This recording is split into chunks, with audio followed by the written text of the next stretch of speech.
Although boats have existed since the Stone Age 3 million years ago, humans didn't begin using them to transport cargo until about 3000 BC. By then, cities and trade routes had developed, but the movement of goods was limited to only the navigable waterways.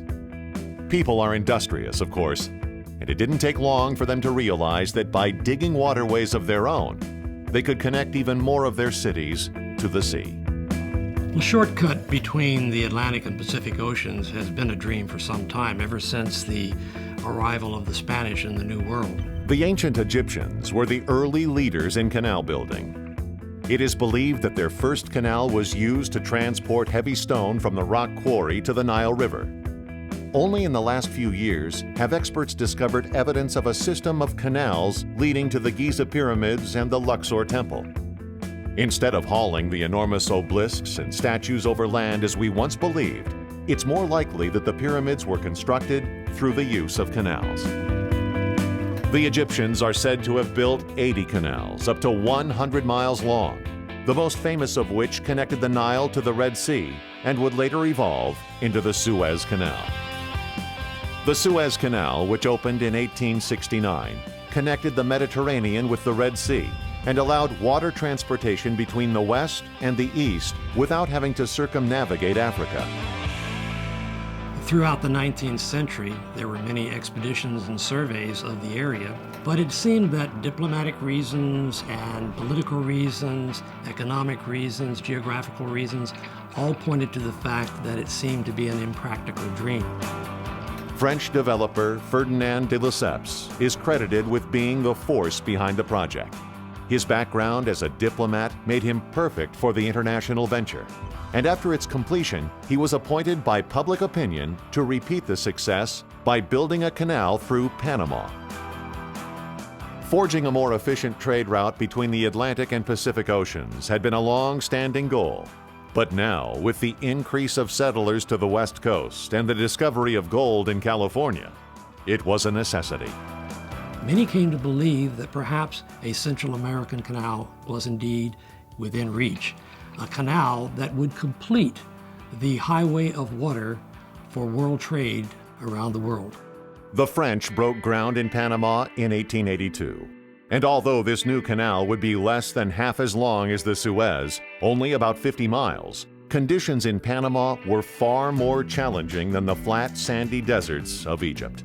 Instead, workers in Panama faced rising mountains, impenetrable jungles, deep swamps, torrential rains, debilitating heat and humidity, virulent disease, and some of the most geologically complex land formations in the world.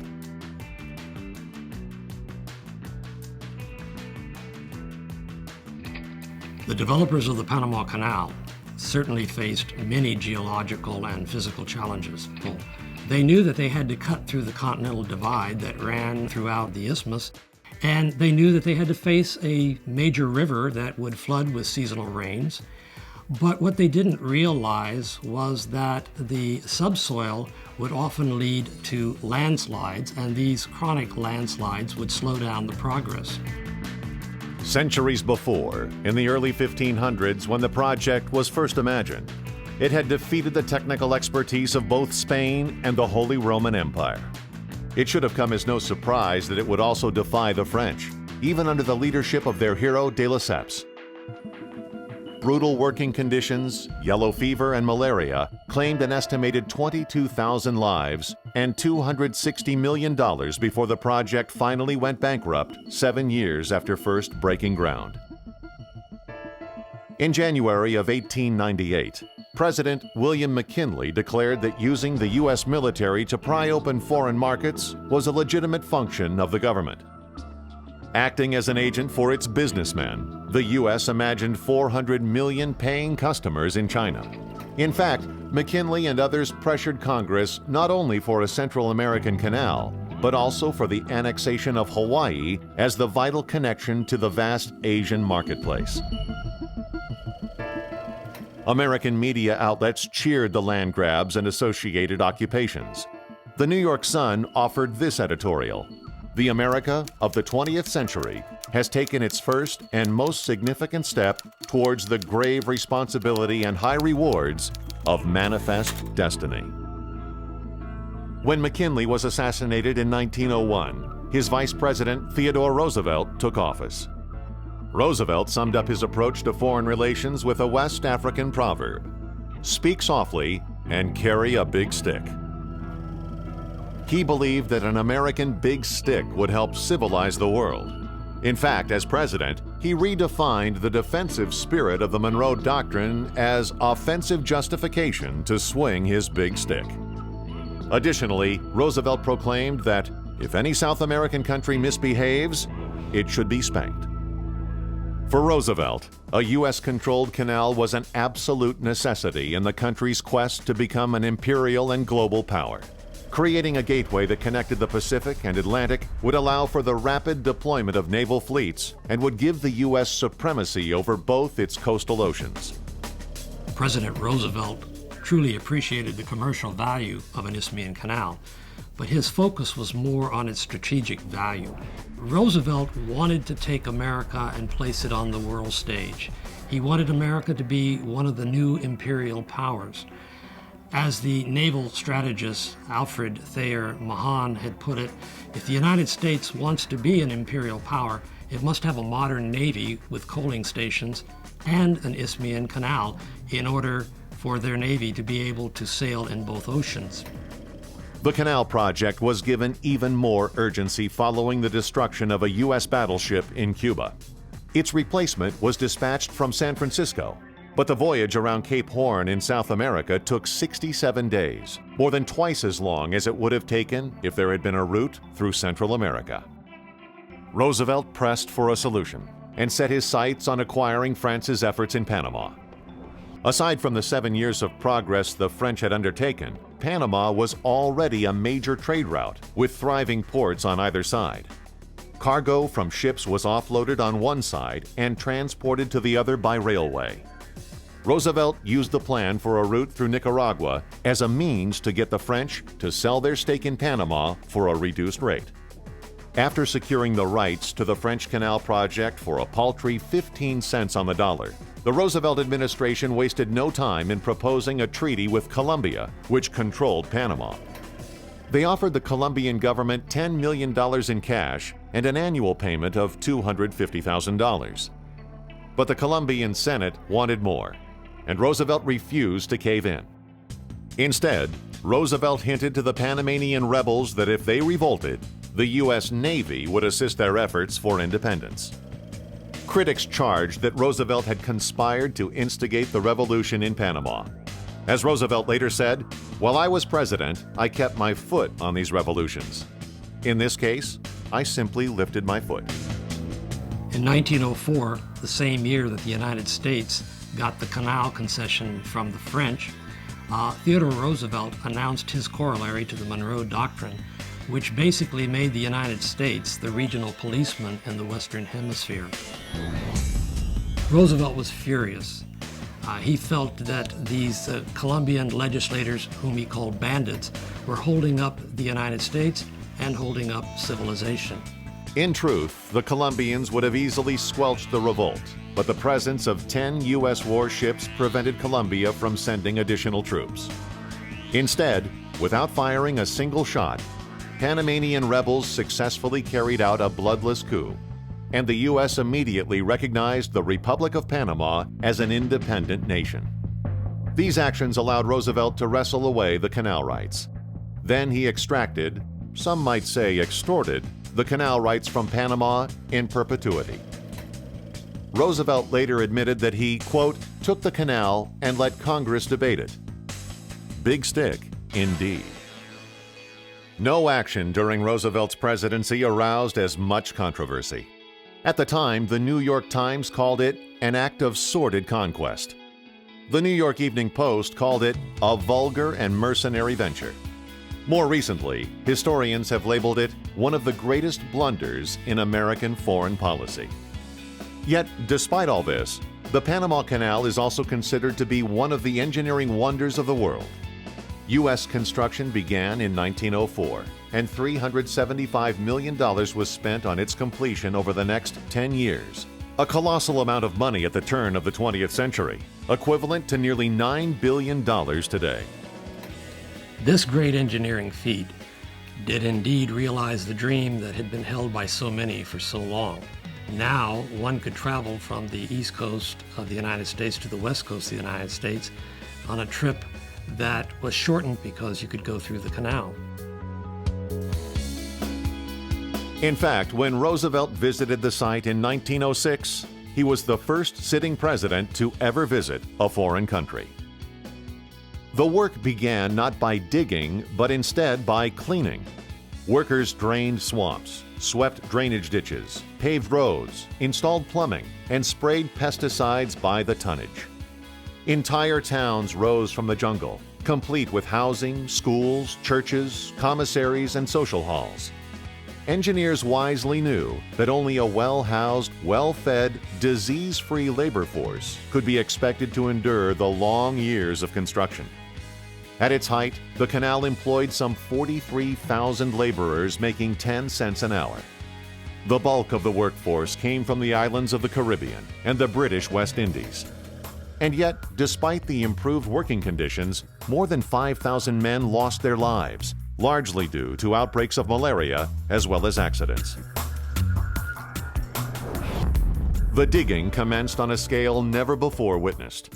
Steam shovels scooped the earth, and railroad cars running continuously on a double track dumped upwards of 200 trainloads of spoils a day. Enough earth and rubble was removed between Cologne and Balboa to bury Manhattan to a depth of 12 feet. At the beginning of construction, the canal's engineering changed from the French plan for a sea-level crossing to the more realistic Lake and Lock Canal. Workers dammed the mighty Chagres River to create Gatun Lake. Then they created 3 sets of locks: a 2-step flight at Miraflores and a single flight at Pedro Miguel lifts ships from the Pacific up to Lake Gatun.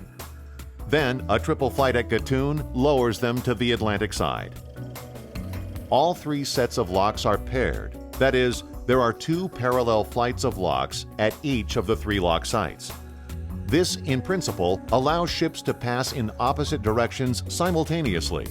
However, large ships cannot cross safely, so instead they pass using both lanes of the locks in one direction at a time.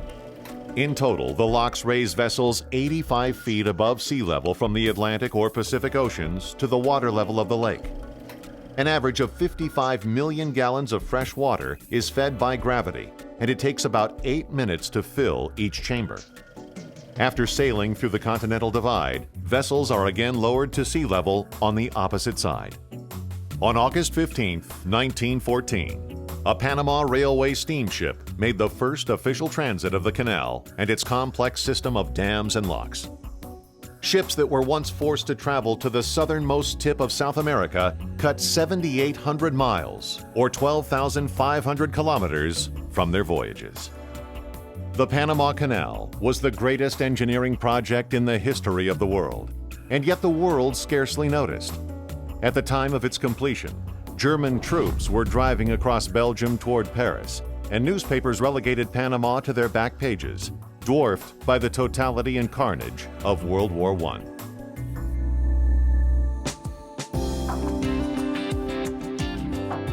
In 1977, President Jimmy Carter and Omar Torrijos of Panama signed the New Panama Canal Treaties, whereby the United States and Panama jointly would operate the Panama Canal at least for 20 years until 1999. In 2000, all responsibility for the canal was transferred to the government of Panama, though the workforce of 9,000 continues to be shared between U.S. and Panamanian citizens. Tolls for the canal are decided by the Panama Canal Authority and are based on the type of vessel, its size, and the cargo being carried. The current charge for container ships is roughly about $75 for every 20 feet and about $60 per 20 feet for passenger ships. The most expensive regular toll for canal passage to date was charged in May of 2008 to the Disney Magic, which paid $331,200. The least expensive toll was 36 cents, charged to American adventurer Richard Halliburton, who swam the canal in 1928. The average toll is roughly $54,000. These fees generate about $2 billion annually for the Republic of Panama. Today, the canal continues to be a vital link in world shipping, with about 280 million tons of goods, or 4% of all world trade, passing through its waters every year. To date, nearly 1 million vessels have transited the waterway since it opened, about 40 each day and 14,000 every year, making it the most used canal on the planet. In 2009, some 14,000 ships, almost 300 million tons, transited the Panama Canal. They ended up paying about $1.5 billion in tolls. Now, when you think about the $1.5 billion in tolls, and you think that Panama's gross domestic product is $25 billion, you can see how valuable the canal is to Panama. On average, a vessel will take between 8 and 10 hours to transit the canal, taking 3 hours to pass through the locks. On the voyage, ships travel for 23 miles across Gatun Lake, one of the largest man-made lakes in the world. While navigating the lake, visitors see scores of small islands, which are really the tops of former jungle hills. One of the islands, the Barro, Colorado, was declared a biological reserve in 1923. It offers a great variety of plant and animal life, especially monkeys, and has become recognized the world over as an important site for scientific research. Since 1946, it has been under the administration of the Smithsonian Tropical Research Institute. For more than 400 years, man has dreamed of having a water passage through Panama. Its completion represents not just 20 years of unparalleled effort and sacrifice, but it has also become a celebration of human ingenuity and achievement. Those 50 miles that cut through seemingly impossible terrain were among the hardest ever conquered.